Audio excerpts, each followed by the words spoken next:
Good morning students. आज हमारे अध्ययन का विषय है संधि। संधि कई मायनों में व्याकरण का एक महत्वपूर्ण बिंदु है। संस्कृत व्याकरण में संधि के बिना अन्य टॉपिक अधूरे हैं। संधि से ही हम अनेक टॉपिक जैसे प्रत्यय, अन्वय, श्लोकार्थ आदि को आसानी से समझ सकते हैं और आसानी से उनका अन्वय और शब्दार्थ कर सकते हैं। संधि न केवल विश्वविद्यालय परीक्षाओं में अपितु प्रतियोगी परीक्षाओं में भी संधि एक महत्वपूर्ण सोपान है। अनेक प्रश्न हमारे इस टॉपिक से पूछे जाते हैं। संधि जैसा कि हम पहले देखते हैं कि संधि में अनेक भाग हैं और आज हमारे संधि का टॉपिक है व्यंजन संधि। तो सबसे पहले हम देखते हैं व्यंजन संधि। संधि शब्द सामान्यतया मेल, मिलाप, जोड़ना आदि अर्थ को समाहित करता है। संधि में अर्थात संधि का सामान्य अर्थ है मेल, मिलाप, मिलना या जोड़ना। और व्याकरण की दृष्टि से देखते हैं तो संधि की परिभाषा है वर्ण संधानम संधि, अर्थात वर्णों का संधान, वर्णों का मिलना या जुड़ना संधि कहलाता है। और अगर इसकी परिभाषा देखें तो संज्ञा प्रकरण के 12वें सूत्र में इसकी परिभाषा दी गई है परसन्निकर्ष संहिता। परसन्निकर्ष, सन्निकर्ष यानी समीपता, संहिता से तात्पर्य यहाँ पर है संधि। समीपता संधि कहलाती है। समीपता किसकी? पर अर्थात वर्णानाम, वर्णों की, वर्णानाम अतिशय सन्निधि संहिता कथ्यते कि वर्णों की अत्यधिक समीपता संधि कहलाती है। अब यहाँ पर यह ध्यातव्य है कि वर्णों की अत्यधिक समीपता से क्या तात्पर्य है? तो अत्यधिक समीपता से तात्पर्य है निकटता, अर्थात जब दो वर्णों के बीच में किसी अन्य का व्यवधान न हो। दो वर्णों के बीच में किसी अन्य का व्यवधान न हो। वर्णों से तात्पर्य स्वर और व्यंजन, अर्थात जब स्वरों में निकटता हो तो स्वरों के बीच में व्यंजनों का व्यवधान न हो, और जब व्यंजनों में निकटता हो तो व्यंजनों के बीच में स्वरों का व्यवधान न हो। तो नंबर 1 स्वरों की निकटता, नंबर 2 व्यंजनों की निकटता, और तीसरी स्वर और व्यंजन दोनों की निकटता, जैसा सूत्र में चाहा गया है। जैसा कि सूत्र कहता है कि इसके बाद ये हो, इसके बाद ये हो, तो वो सूत्रानुसार कहलाती है। तो निकटता हमारे पास 3 प्रकार की होती है: स्वरों की निकटता, व्यंजनों की निकटता, स्वर और व्यंजन दोनों की निकटता, जैसे सूत्र के अनुसार। तो वर्णानाम अतिशय सन्निधि संहिता कथ्यते, वर्णों की अत्यधिक निकटता संधि कहलाती है। सामान्यतया संधि के 3 भेद हैं: अच संधि, हल संधि और विसर्ग संधि। और आज हमारे अध्ययन का विषय है हल संधि। हल संधि अर्थात व्यंजन संधि।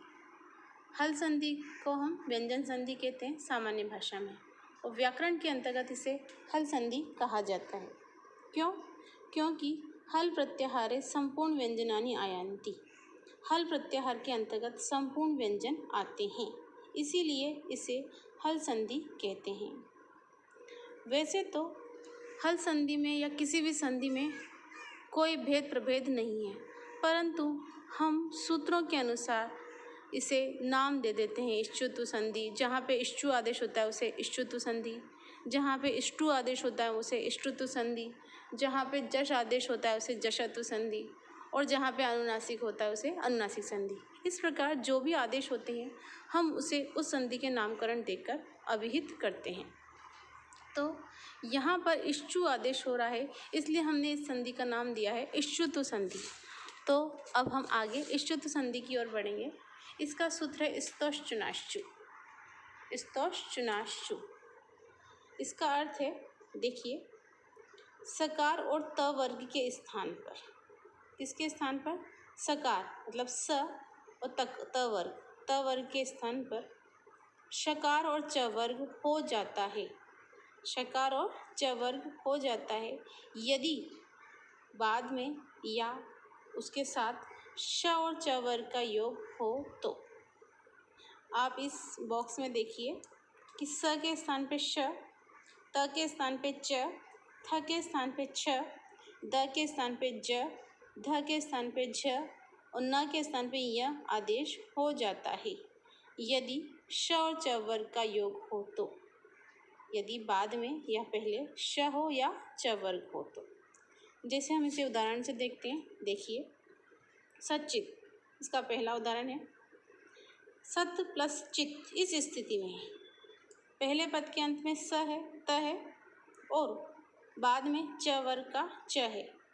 इन दोनों के बीच में किसी भी अन्य स्वर या व्यंजन का व्यवधान नहीं है, क्योंकि हमारा सूत्र ये कहता है कि त वर्ग के बाद में च वर्ग होना चाहिए। तो यहाँ पर वह स्थिति घटित हो रही है, तो त के स्थान पर च वर्ग आदेश होगा। तब आपके पास स्थिति होगी सच प्लस चित और हम इनसे मिलाएंगे तो हमारा शब्द बनेगा सच्चित।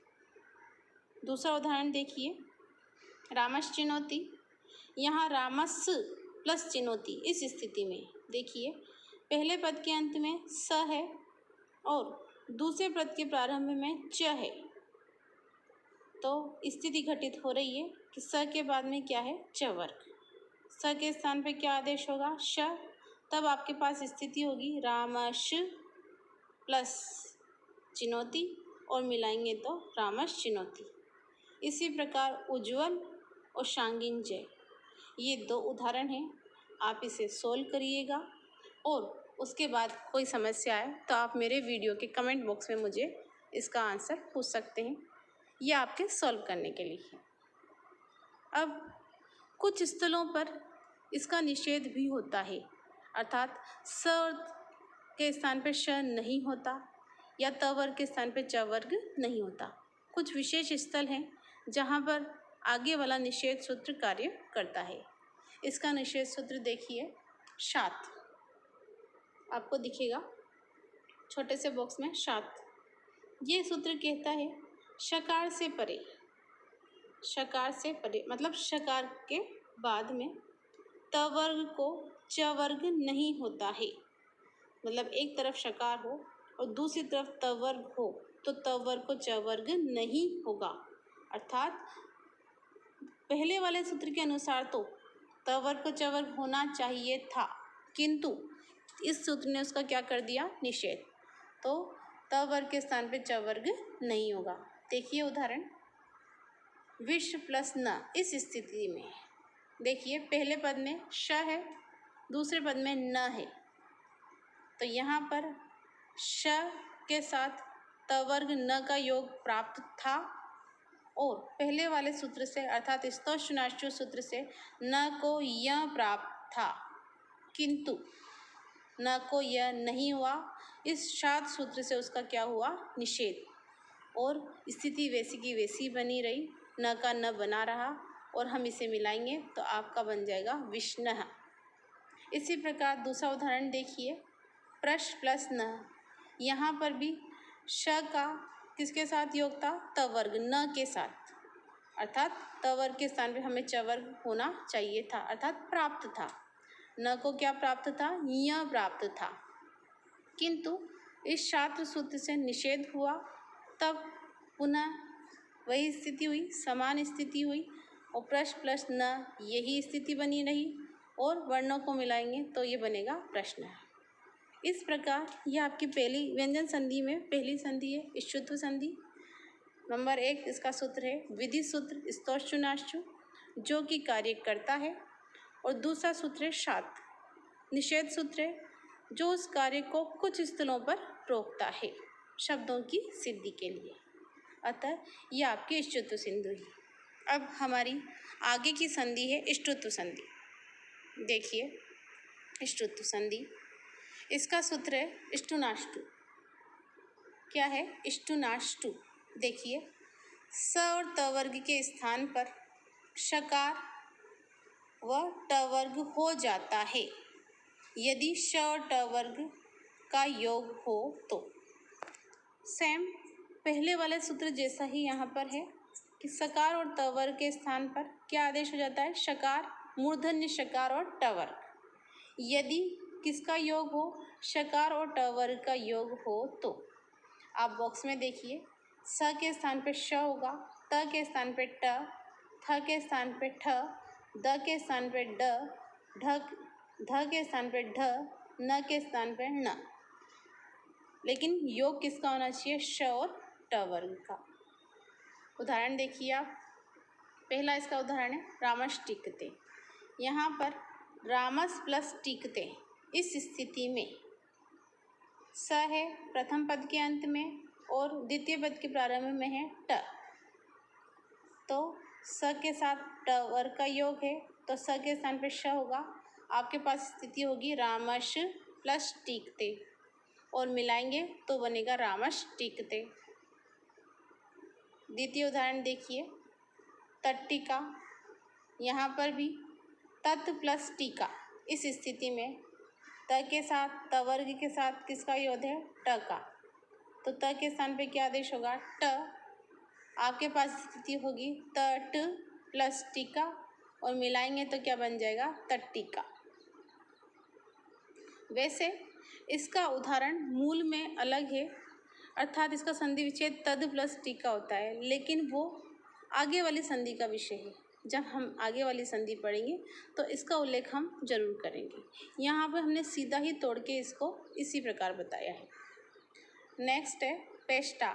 यहाँ पर देखिए पेश प्लस ता, पेश प्लस ता, श आगे के पद में है और त वर्ग पीछे के पद में है। कार्य होगा चाहे वो किसी भी पद में हो, तो श के साथ किसका योग है, त वर्ग का, तो त वर्ग के स्थान पे क्या होगा, ट, अर्थात त के स्थान पे टा होगा, पेश प्लस टा ऐसी स्थिति होगी और पेष्टा यह रूप सिद्ध होगा। आगे एक और उदाहरण है, देखिए रामश्रेष्ठ, इससे आप सॉल्व कीजिएगा। और अन्य उदाहरण देखिए चक्रिन ढोक से, चक्रिन ढोक से, ये संधि विच्छेद होगा। पहले पद के अंत में न है त वर्ग का और दूसरे पद के प्रारंभ में ढ है ट वर्ग का। न के स्थान पे क्या आदेश होगा, ण, अर्थात त वर्ग के स्थान पे ट वर्ग होगा। तब आपके पास स्थिति होगी चक्रीण प्लस ढोक से और मिलाएंगे तो बनेगा हमारा चक्रीण ढोक से। इस प्रकार ये विधि सूत्र के 4 उदाहरण हैं, इन्हें आप आसानी से कंठस्थ कर सकते हैं। विश्वविद्यालय एग्जामिनेशंस में इन्हीं उदाहरणों में से पूछा जाता है, जबकि प्रतियोगी परीक्षाओं में इनके आधार पर अन्य उदाहरण भी पूछे जा सकते हैं। इस बात का हमें ध्यान रखना आवश्यक है। अब इसका भी एक निषेध सूत्र है, देखिए न पदांतात् टोरना, न पदांतात् टोरना।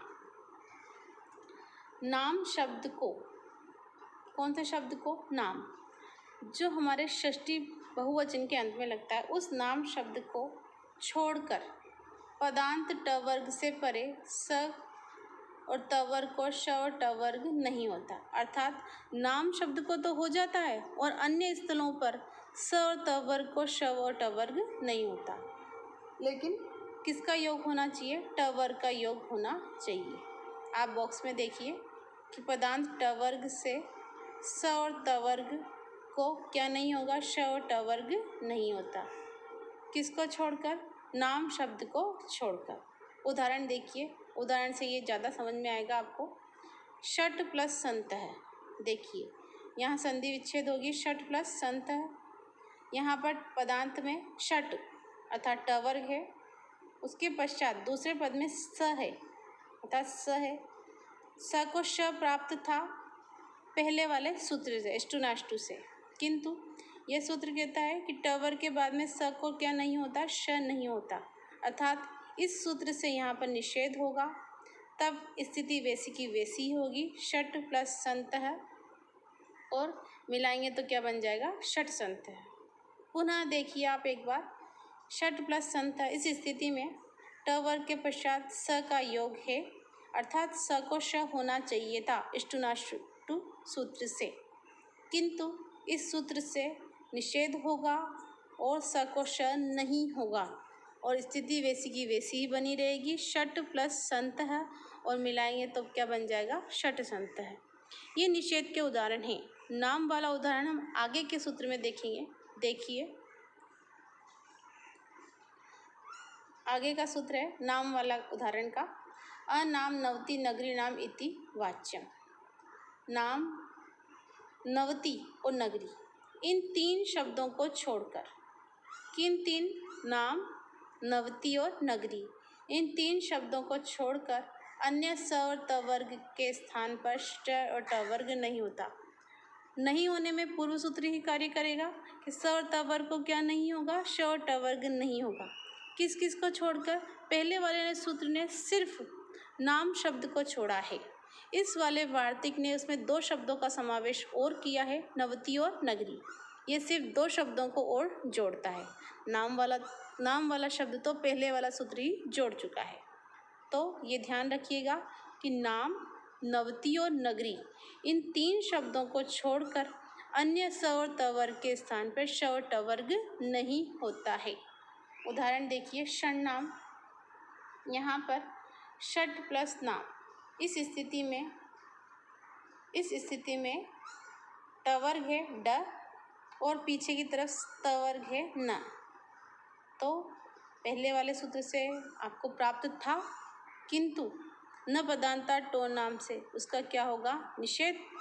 लेकिन ये सूत्र हमसे कहता है नाम को नहीं छोड़ना है, अर्थात नाम का न होगा। तो षण प्लस नाम ये स्थिति होगी और मिलाएंगे तब क्या होगा, षण नाम। ये हमेशा ध्यान रखिएगा। इसमें पहले वाले ने प्राप्त किया, फिर दूसरे वाले ने उसका क्या किया, निषेध, और इसने वापस उसको निषेध का भी क्या किया है, निषेध।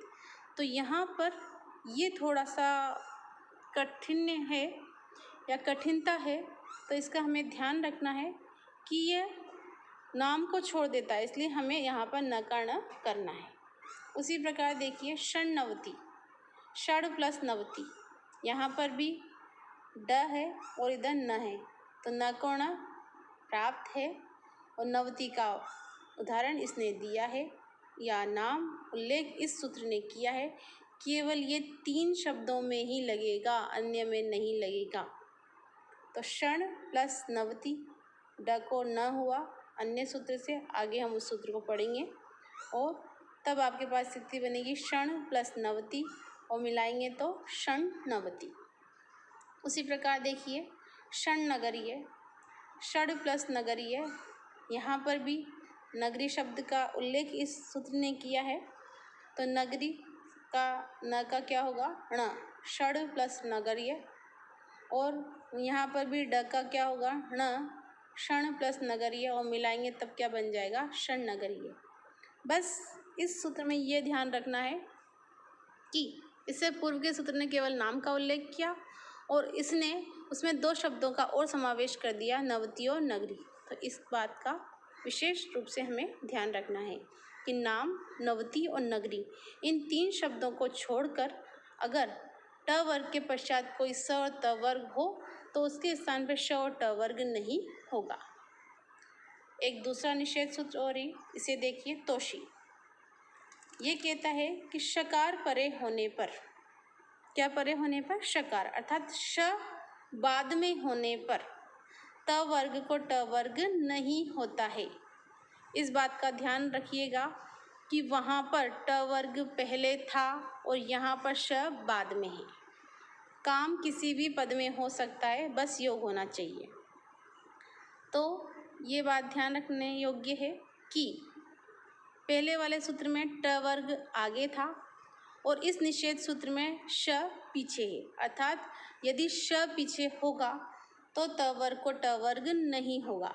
देखिए सन प्लस षष्ठ, इस स्थिति में सन प्लस षष्ठ, यहाँ पर श पीछे है और न आगे, तो न को न प्राप्त था पहले वाले सूत्र से, इष्टुनाष्टु से, किंतु तोषी के अनुसार श बाद में है और त वर्ग पहले है, इसलिए उसका क्या हो गया, निषेध।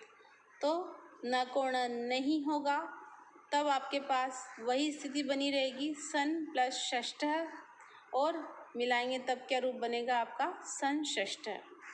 देखिए इस संधि के विशेष सूत्रों में थोड़ी सी कठिनता है, ऐसा मेरा अनुभव कहता है, या विद्यार्थियों का परामर्श हमने 1-2 बार लिया है, तो इसलिए थोड़ा सा इसे हम ध्यान से पढ़ेंगे। हो सकता है कि इस वीडियो का विजुअल आपके लिए क्लियर नहीं हो, तो उसके लिए मैं आपको अलग से नोट्स प्रोवाइड करूँगी।